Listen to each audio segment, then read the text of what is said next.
That night, we just exchanged a bit of information with each other. We decided to discuss the details after we had settled down later. Leon told me about his relationship with Chloe. They were childhood friends that grew up like siblings. He didn't reveal more information. Chloe probably had forgotten about it too, so it remained a mystery. Although I wouldn't consider it to be that big of one. Leon was always calm, cool, and collected, except when he was with Chloe. The extent to which Leon spoiled Chloe could rival how much Trainee sent spoiled Rammers. His dedication was on a dangerous level. He might as well have declared, with a straight face, in front of Chloe something like, "Let me take a vow and pledge my loyalty to you." That being said, Chloe would probably smile and reject him. On that note, Chloe seemed able to turn herself into an adult. Chrono's consciousness remained healthy inside her in a relationship similar to Wisdom King Raphael and me. That's why they could switch control of their body. When engaging in serious combat, I heard that she could merge consciousnesses with Chrono, and in doing so, she could restore her original appearance. She also mentioned that suddenly turning into her adult form would probably cause a panic among the other children. So, she wanted to continue life in her current form.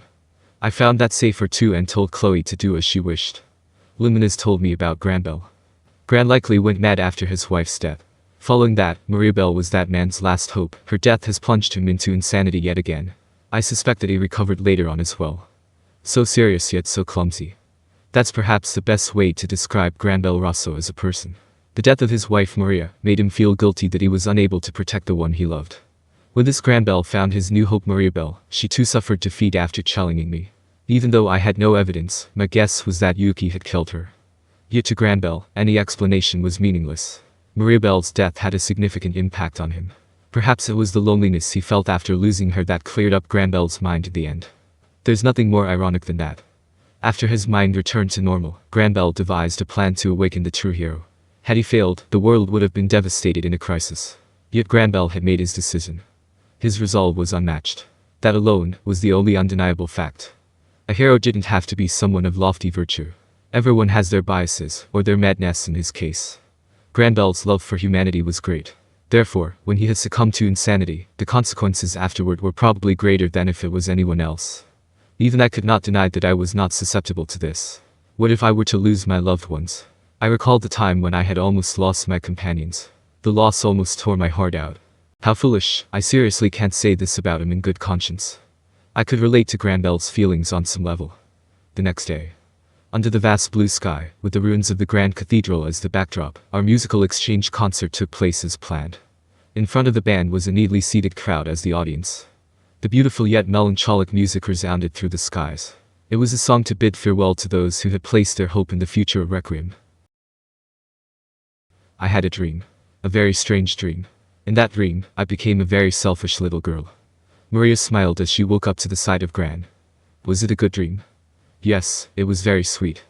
The two smiled at each other. How incredible, why didn't I believe that slime? That's a hard question. Because it was a dream, an answer like this sounds a bit unromantic. Can't you answer seriously? Hahaha, sorry.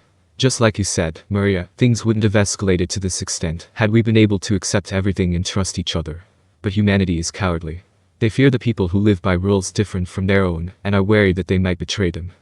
More problematically, he who does not doubt others is a man of beautiful heart, but by no means qualified as a politician. Since being more careful than anyone else is the quality that is required of those who lead. Hearing this, Maria bulged her cheeks, seemingly discontent. Seriously. Then humans would never really understand each other from their hearts.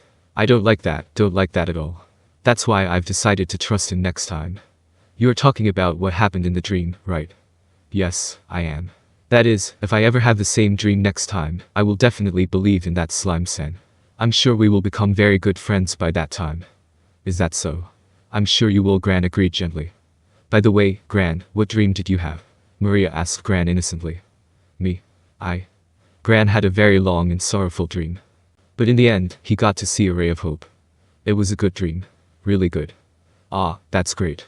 If you are happy, I am happy. Me too.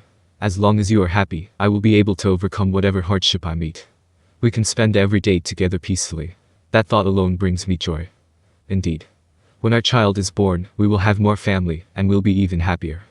Yes, you are absolutely right. As he finished, Gran gently hugged Maria. They heard beautiful music playing. It was the music telling them to set forth on their journey. It'd be improper to keep Razel waiting. It's about time for us to get going. Right. Did you forget anything? We probably won't get a chance to return here, no. Well, no worries. As long as I have you by my side, I don't need anything else. And so, the two held each other's hands and started walking to the promised land far, far away, where everyone was waiting.